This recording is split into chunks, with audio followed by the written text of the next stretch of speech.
OK 我你他对他是妈အမှနှစ်ကြောင်းပြောလို့ရတယ်他是ဥမာတငယ်ချင်းနဲ့မိတ်ဆက်ပေးတယ်ပေါ့ကိုကကိုတငယ်ချင်းနဲ့တခြားတဲ့ပုံမိတ်ဆက်ပေးမယ်他是ဘယ်သူပေါ့နော်他是昂昂他是毛毛他是A A他是 Q Q 他是木木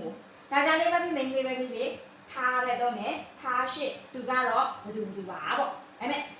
ကိုကတရားကိုမေးမယ်ထားရှိအောင်လားထားရှိအောင်မအဲ့ဒါသူကအောင်လားထားရှိအောင်မအောင်မโอเคအဲ့တော့ဒီနေ့ကအများကြီးမှတ်စရာမလိုဘူးငါးလုံးနဲ့ဝေါ်နေထားမရှိကခေအတိတ်ပဲကတော့ဖြစ်တယ်ပေါ့ဒါပေမဲ့ဘာသာပြန်ရင်မြန်မာလိုဘာသာပြန်ရင်ကတော့ဝေါ်ရှိအေးငါကအေးပါထားရှိအောင်သူကအောင်ပါနေရှိအေးမနေရှိအေးမနေကအေးလားဥမာလောင်ရှိကစာသင်ခန်းထဲမှာဆိုလို့ရှိရင်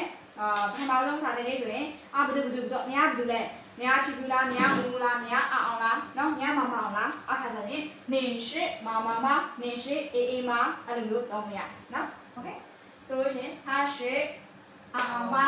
ဒီအဲ့ဆိုရင်ဒီနေ့ကိုနဲ့ပတ်သက်တာဆိုလို့ရှိရင်ပထမဆုံးအချိန်ဖြစ်ဒါသိပါမယ်ကိုရဲ့နာမည်ကိုကိုကမိတ်ဆက်တတ်ပါတယ်ဟုတ်ပြီနော် Okay see you next day